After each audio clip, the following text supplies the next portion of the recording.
Welcome back to our themes and treatment series on the podcast, where today we're talking about all things scrupulosity. I feel very honored and privileged to have Dr. Constance Salhany on the show, joining me to talk about this important topic.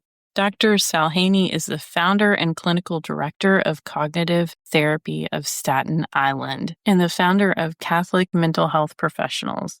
As someone who originally trained in CBT and exposure and response prevention, I think she provides some really unique insight for us in how ICBT, Inference-Based cognitive behavioral therapy, has shifted and changed her practice over time, specifically in working with clients who are dealing with scrupulosity.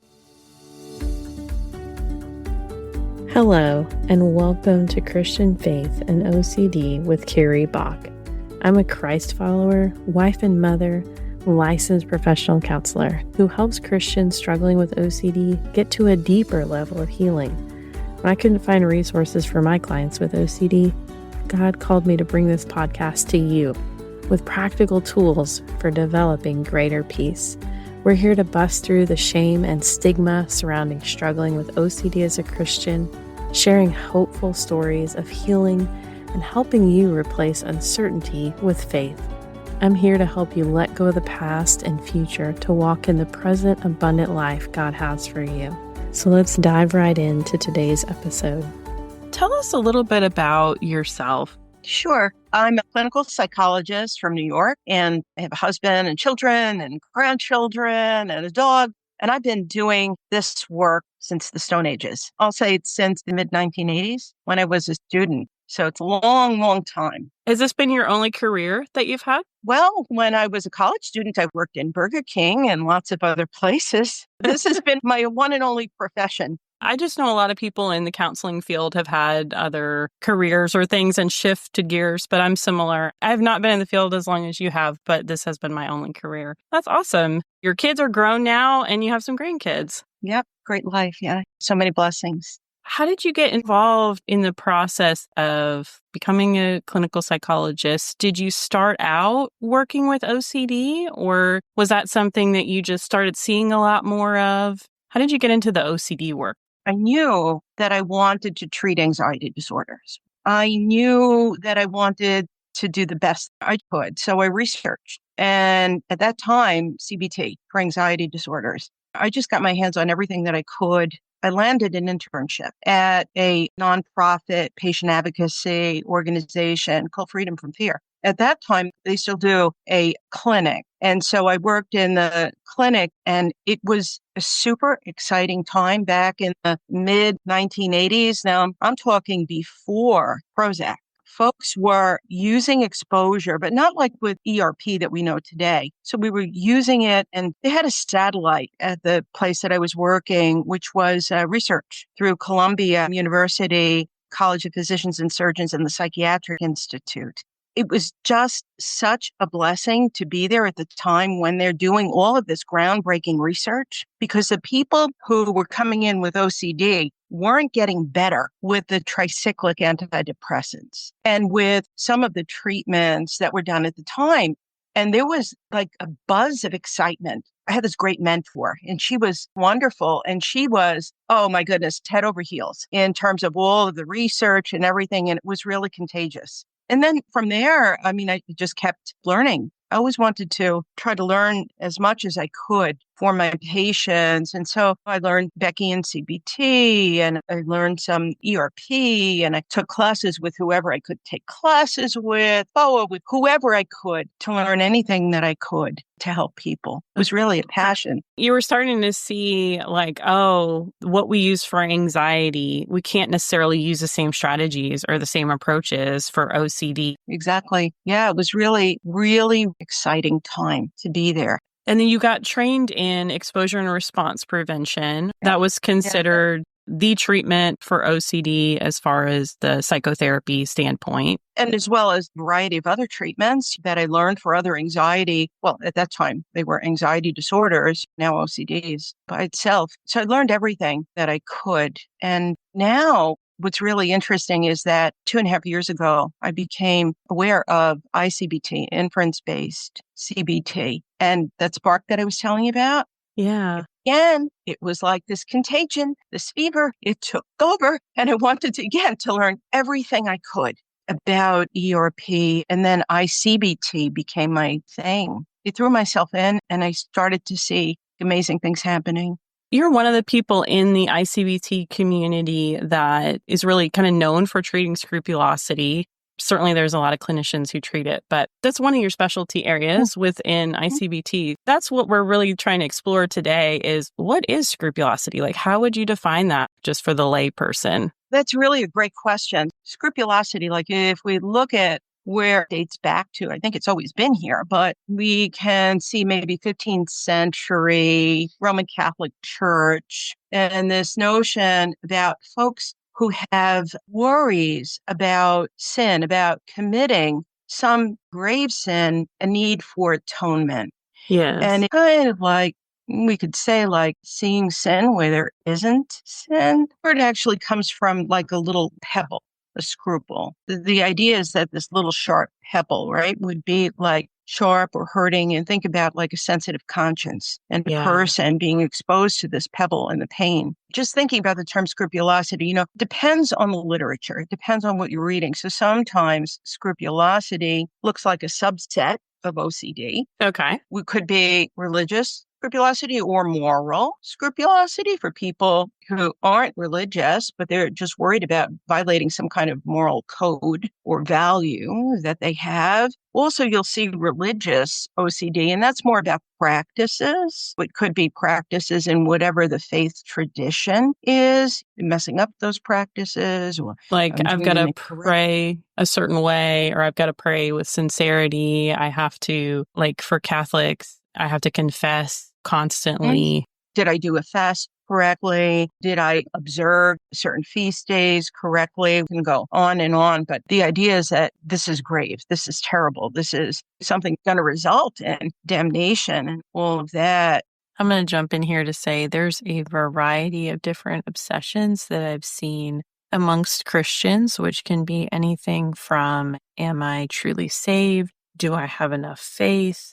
Have I offended God in some way? Am I outside of God's will for my life? Fear of blasphemy of the Holy Spirit, getting stuck on things like not being able to understand eternity, or the Calvinism versus Arminian debate. What does true repentance look like versus reconciliation? This is not an exhaustive list, but I wanted to throw out some examples here for people who might be wondering whether or not what they're obsessing about fits in with scrupulosity. Compulsions include rereading scripture verses, saying scripture verses in response to certain thoughts over and over, praying a specific way or a specific number of times, repeating prayers to make them more sincere. Reassurance seeking and rumination are probably the two biggest compulsions that I see with scrupulosity. It can be really hard for people to identify and tease out when they are ruminating versus when they're not, because it seems like we're just talking about spiritual things that are really important, and we're getting spiritual guidance from someone who can help us. And the thing with scrupulosity, we can also see spiritual scrupulosity, again, in people who don't belong to any faith tradition, but they may have doubts about energy forces, or it almost looks existential at times. So this overlaps. I think of scrupulosity as OCD. And you can see so many ways that scrupulosity can be involved with other forms of OCD, like, for example, pedophilia OCD. Someone could have that. Right. Oh no, what if I'm attracted to children? Oh no, what if I'm going to harm children? Oh no, then God will never forgive me. Then I'll be damned forever. It's interesting because you could even see it in somebody who has symmetry OCD, which is still OCD. I don't line these things up correctly, these religious objects or whatever. And is this going to be offensive to God? Does God think I'm disrespecting? So it's quite interesting. That was one of the things I wanted to ask you about, because I've seen that quite a bit in my clients, where you start out with one form of OCD and then everything, it could be even they're feeling like they're going to be careless and accidentally hit somebody, hit a pedestrian. But what really is then they keep going with that obsessional doubt and say, oh, well, if I hit a pedestrian, then that would be just terrible because then I would be offending God and be all my fault. All of these Exactly. different things, even some things that aren't really moral issues that are just decisions that we make in life. Someone might make that a moral issue, become really, really obsessed about it and have God connections to it. I mean, I think, do you see this a lot with like relationship OCD? Oh, Am absolutely. I marrying the person that's God has for me? That type of things. Yes, or vocations, the same thing. Yes. So we could see it. It seems like there's anything that's important to the person. And one of the things that ICBT does so well is it identifies the self theme under it. And that's the person who's afraid of becoming this person that they're not, like a person who could be negligent or a person who could be bad. And then we need to define what bad means to that specific person. But that theme is like the big story underneath all of these different obsessional doubts. And I'm a cognitive behavior therapist for years and years, and I never saw it explained in this way. And that, I think why I took a liking to ICBT, because we can see how all of this different themes fit. Are interconnected. Yeah. I love that vulnerable self piece. And then also looking at the real self. Who are you really according to your beliefs? And in terms of, I think that helps Christians a lot to be able to say like, okay, if I really see myself as a child of God, I mean, that makes a huge difference in how I live out my life. Carrie, you're so right about that. I think that is the most important thing about scrupulosity and the treatment of scrupulosity is when people can come to know that they know that they know, like really trust, that they're trusting not in a something, but in a someone, in the relationship that they have with God. And that makes all the difference. Lots of folks know it, but because of the fear, it's intense. The suffering is awful.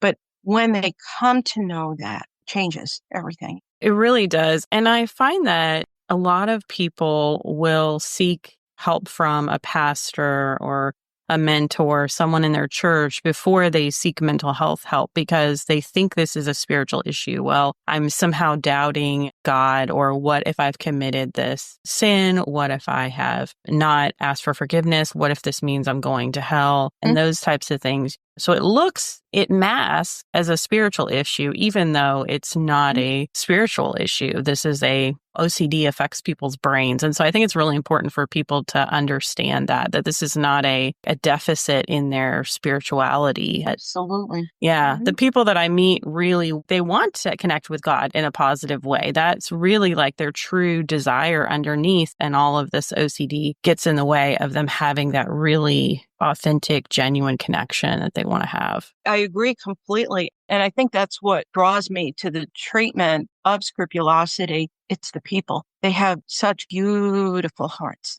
and real great desires. Just want to please God. They just want to live a good life.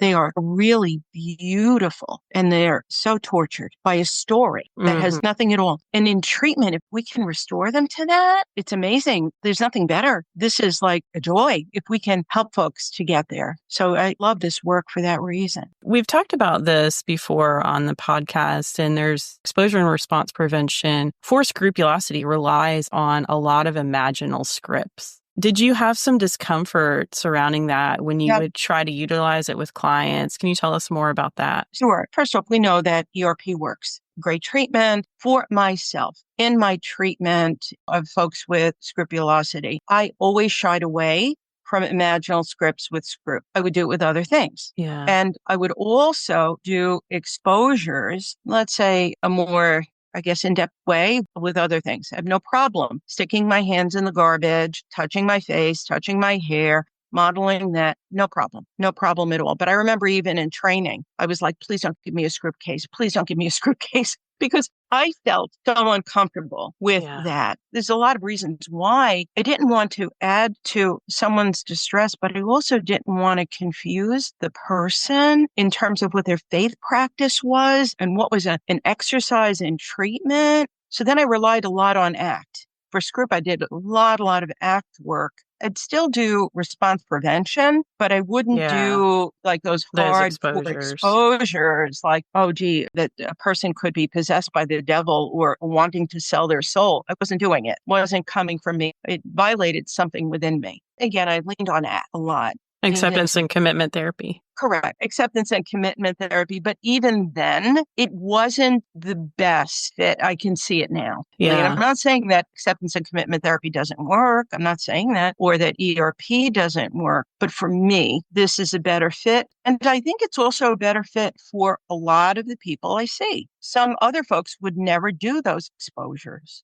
Or how about convincing clergy to allow that? Part of oh my goodness. That was part of what we used to do. Yeah, let's talk to your priest. Let's talk to your minister. Let's explain to them what we're going to be doing. That was a hard sell. Sure. That makes a lot of sense. I think really what you're talking about is we have to, as therapists, have to be aligned with a particular treatment because our clients are going to feel it if we're not fully aligned or we're not fully bought into it. And that affects, obviously, our ability to provide the services. And I think what you said is true is like when we find something that feels like a really good therapeutic fit for our people, then the people that come to us, it kind of just fits with them as well. It's like this nice natural flow. How has ICBT been helpful for your clients with Scrupulosity? One of the things that I think ICBT does is it restores the trust in themselves, in who they really are. Yeah. And also it helps them grow spiritually. So when we're removing those obsessive doubts, and some people have told me they don't believe those obsessive doubts anymore. And I love it. I say to people, well, why not? And they say, well, it doesn't make any sense. Yeah. I love that. When we can do that with someone and they're free to then practice their faith in the way that they want to, their relationship can become so much more close. It's difficult work and it requires the willingness of the person to do this work. But I have seen that kind of success. I think it also, ICBT doesn't blur the lines as much as, for me, the therapeutic exercises and the spiritual practice. ICBT is value free, so anyone can come with their value systems intact, and there is a respect for that. Yeah. And so that you don't have to go there at all with ICBT. And I think that another thing that happens, you mentioned the real self, and this is so important, restores what people, they know, but they're doubting. Their true intentions, their true desires, and who they really are. It provides this other story. The doubt has this whole set of reasons behind it. We clear that up, and then we look at obsessional narrative and come up together with an alternative narrative, which in my experience often is about how they are the beloved child of God. And it just changes everything. And then after that, then we can get into situations with reality sensing and get them back into doing things in a non-OCD way. It's just so different. Yeah, I loved what you talked about with the true desires and intentions, because that's something that gets really doubted heavily in some of those things that we talked about before, like the pedophilia OCD and then leading into the scrupulosity OCD. I think there are so many Christians that because they haven't necessarily just worked on OCD in general, it's, oh, well, I have all these horrible thoughts, whether they're violent thoughts or thoughts about harming children or thoughts about blaspheming God, then they're making some type of spiritual meaning surrounding that. Well, because I have these awful thoughts, that must mean then therefore that I'm not a good Christian, or I'm not close to God, or I'm not going to heaven, whatever type of meaning they're making out of it. And so really just being able to peel back and provide some just general education about OCD. You're not choosing to have these thoughts. You're not wanting to have these thoughts. This is a process that's happening in your brain, and we can retrain your brain and retrain your ability to reason with these types of thought processes processes differently and really targeting that obsession that you're having and kind of debunking the argument that it's making. It has led people to be kind of aligning what you were saying with their head and their heart. Well, I know that God's loving, but I feel this fear towards God, or I notice when I have these obsessions come along that I'm really super scared. But I know that God is loving. I know that I am practicing my faith. I know that I'm doing the right things, but it's not aligning. And so really going through this process of teaching people the modules of ICBT is super helpful. And also, I think just really letting people know that they have options for their treatment is so huge. Absolutely. You as the client have the options that if somebody feels like ERP is really the way that they want to go and they feel aligned with that they can certainly pursue that. And if they want to do ICBT, that they can pursue that. And I think that that's really huge for the OCD community and something that we're trying to continue to educate people on and let them know. Absolutely. It's so important what you said about the reasoning process. With ICBT, it's kind of validating for people that these thoughts don't just intrude upon them, that there's a reasoning process behind it. Once they can see that, and once they can clear that up, then they can realize that those horrible feelings that they're having, the fear, the guilt, the false guilt, all of that is coming from the story. Yeah. That's where it's from. They change the narrative and everything changes. So how does it work? Go back to the obsessional doubt and work upstream, as we say. Right. Yeah, well, but thank it makes a you difference. for sharing all of this information.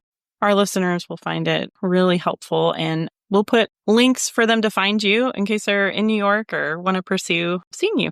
Oh, that's wonderful. Thank you. Thank you so much. And thank you for the work that you do. It's so important to have somebody like you doing these podcasts, especially faith-based work. I just want to share with all of you what God has been working with me on in my life as I have been studying the scriptures and coming across very specific scriptures that maybe I have shared with certain clients dealing with scrupulosity, or scriptures that I felt, hey, wow, this could really unlock something for someone with OCD. I'm starting to take notes on those things, write down questions, and I'm not sure what this is going to turn into, if this is going to come out in podcast form or it's going to come out in written form, but I know that when I have it all collected and gathered together, I will be sharing it with you. I definitely have a passion for helping Christians with OCD to have a really healthy understanding of theology, because oftentimes wires have gotten crossed along the way from things that we've been told or things that we learned from imperfect parents, church situations that maybe weren't the best or the healthiest. And sometimes those things can get us really stuck and keep us from being able to move forward in a healthy way in our relationship with God. And I don't want anybody to be held back by any of those things. Until next time on the podcast, may you be comforted by God's great love for you. To receive weekly encouragement, find out about our monthly Meet the Podcast host Zoom meetings, and receive information on exclusive sales, become an email insider today.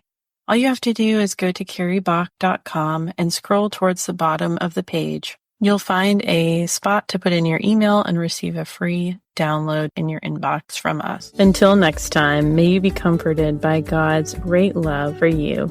Christian Faith and OCD is a production of By the Well Counseling. Opinions given by our guests are their own and do not necessarily reflect the views of myself or By the Well Counseling.